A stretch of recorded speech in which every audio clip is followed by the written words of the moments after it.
All right, what's up, everyone? It's Enzo. I'm back. Let's get back into the flow. I just want to talk about it. Let's not waste any time. The Mavericks traded Luka Doncic to the Lakers for Anthony Davis, Max Christie, and a 2029 first round pick. I don't understand why this trade was made. I was about to go to bed when this trade was made. I was ready to go to bed. The Knicks had ironically just played the Lakers, and if you know me, if you don't know me, the Knicks are my team. We were playing the Lakers. We were getting our ass whooped. Cool. OG Anunoby got hurt. He's fine now. Luckily, he's fine. But that's not even the focus. Not even a few hours after the game, maybe what, 2 hours after the game, I got the notification just like everyone else. The Lakers have traded for Luka Doncic, whatever. I saw it from Shams. I thought he got hacked. I was like, all right, well, I waited around to see what the news was, and yeah, man, it's true. So that's a crazy trade. Let's talk about it. So the Lakers essentially got a 25, 26-year old superstar, top three, four player in the league, and Luka Doncic for Anthony. I mean, let's not get it wrong. Anthony Davis is an incredible player. The last few years, he's been very healthy. He's dispelled a lot of the narratives about him that he's a injury-prone player. I mean, he still gets hurt here and there, but he's been available. He's played, I believe, it's like over 85% of his games that he's been able to suit up for in the last 2 years. So and then Max Christie, of course, is a decent 3 and D role player for the Mavs to have. He'll grow and he'll get better. He's only 20 something years old. But the thing is, you don't make that trade. You don't trade a guy like Luca, who is a perennial superstar. He's already been All NBA 5 times. The only time he was an All NBA was his rookie year. So it's like the Mavs were just in the finals last year, and I'd argue that the team got better in the offseason. Adding Clay. Clay is not as good as a defender as he used to be. I'd argue he's not even as good as a shooter, but Clay regressing as a shooter is still one of the best shooters in the league. He's not as much of a movement shooter as he used to be, but if Clay's wide open, he's probably knocking it down, right? They added Quentin Grimes, who they just traded. I mean, I don't know what's going on in Dallas. Najee Marshall was added to the team in the offseason. So they made a lot of improvements. I feel like the team got better and they had a chance to run it back. And Nico Harrison, the Mavs GM, was just like, all right, well, I don't want Luka here.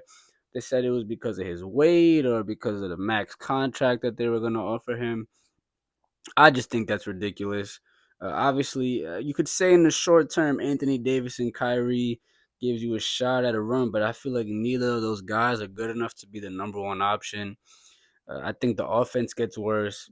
The starting lineup would be something with Kyrie and PJ Washington and Anthony Davis. And Anthony Davis doesn't want to play the five, so it'd be Anthony Davis with Daniel Gafford or Derek Lively.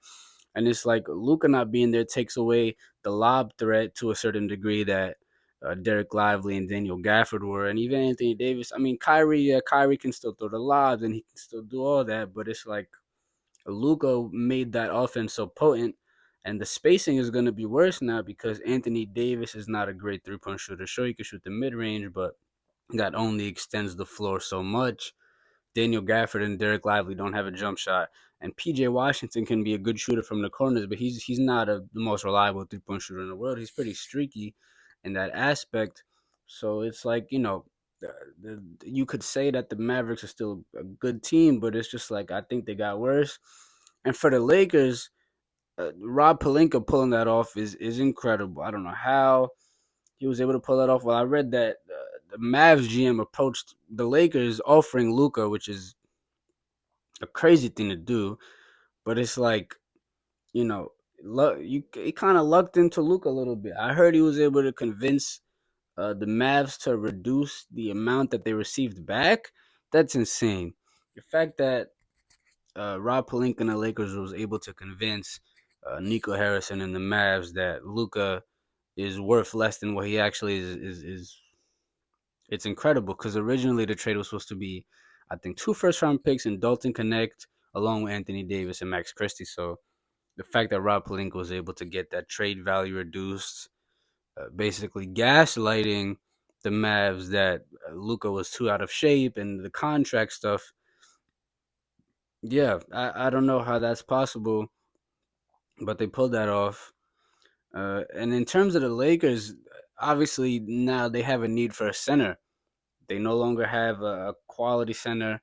You could argue Jackson Hayes is a decent role player, but that's just not enough. And I think it would be a mistake for the Lakers to punt, essentially punt on a year where you have Luka and LeBron on the roster. I think if they make the right move, that team is good enough to potentially make a deep run into the playoffs. Potentially, I don't know if they go all the way or they win a championship, but you don't waste a year of LeBron and Luka together, right? So I'm not sure what center they could get on the market. Maybe a Robert Williams.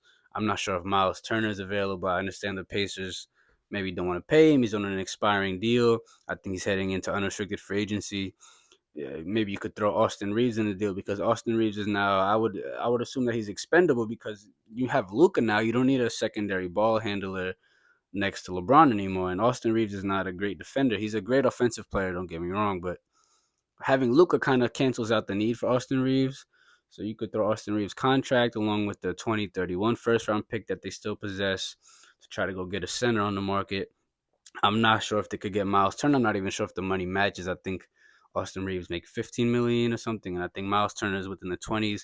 I'm sure you could aggregate contracts onto that, like maybe Gabe Vincent's contract or Cam Reddish's contract. I'm not sure, but overall, I think that that's an incredible trade for the Lakers. They were to pull that off. It's insane. But now I want to talk about the Spurs getting De'Aaron Fox in a three-way trade with the Bulls and the Kings. And Zach Levine is now on the Kings, so I want to talk about that.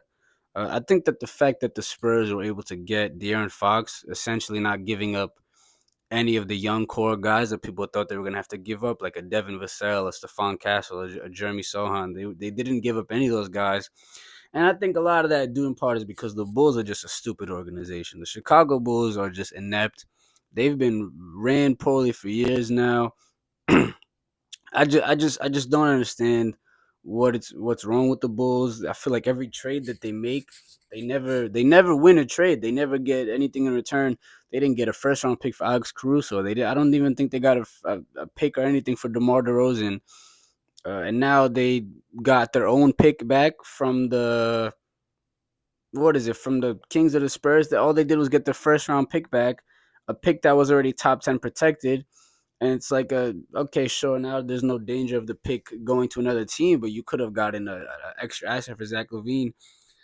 I feel like Zach Levine is arguably having the best year of his career, and to me, it just doesn't make any sense to give up Zach Levine in a trade like that where you're not really getting anything in return. I know they got back Trey Jones, I believe Zach Collins, and Kevin Herter. None of those guys are really valuable. They're just expiring contracts. Sure, that frees up money on the books, but it's ridiculous. I think Zach Levine on the Kings is a decent fit. I don't think the Kings are really going to go anywhere. I think the Kings, maybe they're looking to flip Zach Levine in the future. I'm not sure what the plan is over there. But a lineup of Malik Monk, Zach Levine, DeMar DeRozan, maybe Keon Ellis or Keegan Murray, and Sabonis, there's a ceiling on that. I feel like maybe they can win a playoff series. I don't know. I don't know what's going on over there in Sacramento. It's complicated. But the main focus of this is De'Aaron Fox teaming up with Victor Wembanyama in San Antonio. As far as I understand, De'Aaron Fox wanted to go there because he feels like it's home. I understand that he's from Texas, uh, or at least he has a connection to the Texas area. But that's an incredible duo. I know right now, as of today, they're 21 and 26. They're outside of the playing tournament. Could they make a push to get into the play and get into the playoffs? I think they could. If things break their way, with the trade deadline coming up, potential injuries to other teams. I mean, we don't wish injuries on guys, but it can always happen. I think the Spurs now, for the foreseeable future, have paired a star guard next to Victor Wembanyama, and that's really all they needed. Now Chris Paul can play the bench role. Chris Paul can mentor De'Aaron Fox. Obviously, De'Aaron Fox has been in the league for some years now, but that doesn't mean that Chris Paul can't teach him shit. Chris Paul has been in the league for such a long time that he can give De'Aaron Fox a lot of pointers. But man, I think it's a great move for the Spurs. They pretty much fleeced the other teams, getting out of that deal, not really having to give up shit.